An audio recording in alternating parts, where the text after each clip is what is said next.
Wow, Chris, that was quite some entrance.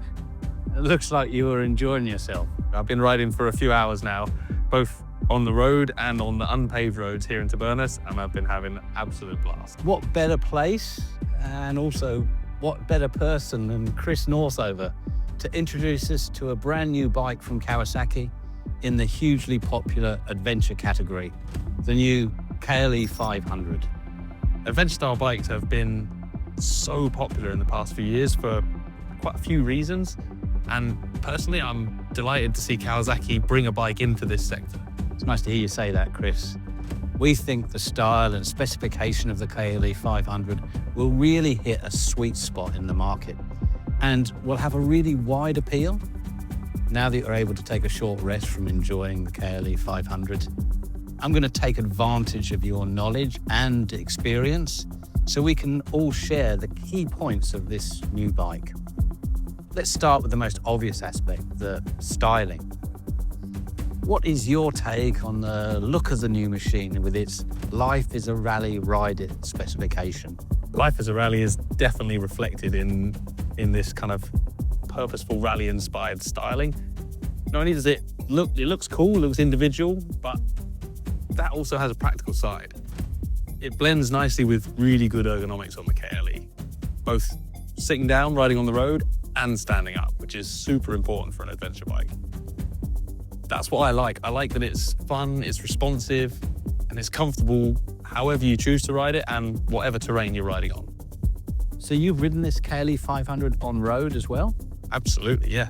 I think it's super important because the people that buy this bike will be spending just as much time riding on the road, not just in urban environments either, but longer weekend trips and even holiday touring. The bike has been designed to have good power and be really nimble, allowing you to equally enjoy road and off-road riding. I wanted to talk to you about the twin-cylinder water-cooled engine and how it responds, but also how the bike physically feels when you are riding it in a variety of environments. The engine's a treat. It's got a good spread of power and it's also smooth. And importantly, the torque comes in smoothly, which makes it easier when you're riding on tricky terrain. The whole unit's really compact, and I think it covers all the bases in this kind of mid-capacity segment. And the overall manageability of the bike. Actually I think the choice for the KLE of putting it in the 500cc class is spot on. It feels genuinely lightweight, and it's easy to put the wheels where you want them, whether you're riding on the tarmac or on unpaved roads. And I found that you don't tend to feel fatigued after lots of riding on it, like maybe you would do if you were on a larger capacity and therefore heavier adventure bike. We think the KLE is going to appeal to a wide range of riders. Even if you have never ventured off-road, you should try it. The KLE500 is a great tool for the job. I'd really like to explore about the customers and who you think this bike will appeal to and why. I think one of the, if you like, secret weapons of the KLE500 is that it's going to appeal to a huge range of riders. Certainly those that are new to unpaved roads and riding in dirt situations, but it's also got something to offer those more experienced riders as well. I suppose this is an ideal time to dive a little deeper into the chassis spec and tech side of this new KLE500. Plus discuss some of the rider-focused features. You can see it's a familiar Kawasaki trellis-type chassis with long travel suspension featuring 43mm inverted front fork. And if we move to the back, there is a unitrack rear end like Kawasaki's motocross and enduro machines, with rear shock adjustable for preload. And another nice thing that I really like is the ABS system is switchable, so you can turn it off completely for off-road riding. There's also a 21-inch front wheel and a 17-inch one at the back. These wheel sizes are kind of ideal for giving good feedback on the tarmac and on unpaved roads. And the feel you get when riding the bike is good for improving confidence. Good point. Ahead of the new fat bar handlebars, let's take a look at the meter panel. The TFT screen clearly shows you all the information you need instantly, but the KLE500 also offers a voice command function with your smartphone using the Kawasaki Rideology app.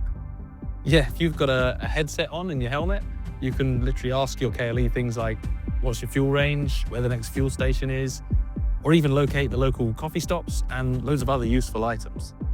This one here is the SE version. Compared to the standard, the SE comes with some key differences.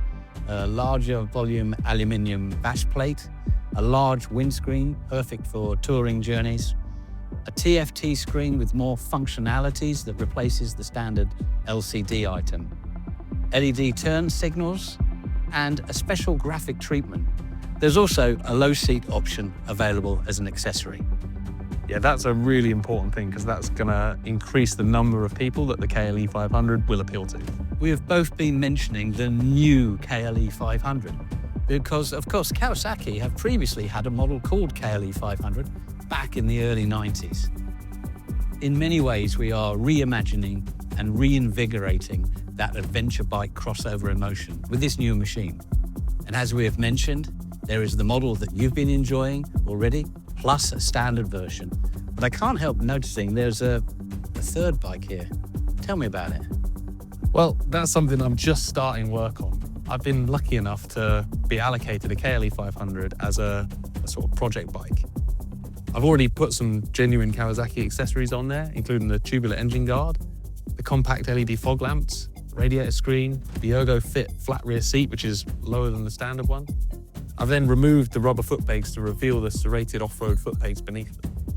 These extra touches they're sort of just the start for me, and I'm going to gradually create a KLE that's customized for my own personal taste and the sort of riding I like to do.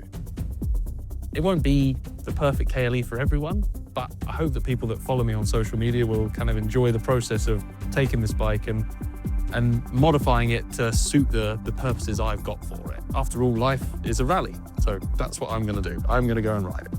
Well, Chris, I think that about wraps up our snapshot of the new KLE500. I really want to thank you for sharing your insight with us. Oh, thanks. I'm really looking forward to spending more time on the new KLE and documenting my journey with the bike as I evolve it for my purposes and take it to some interesting places. Mine, thanks very much.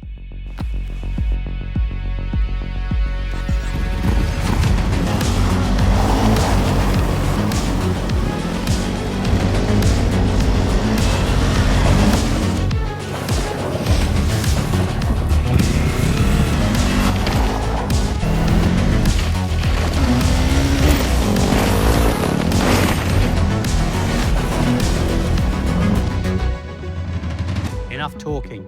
Life is a rally. Let's ride.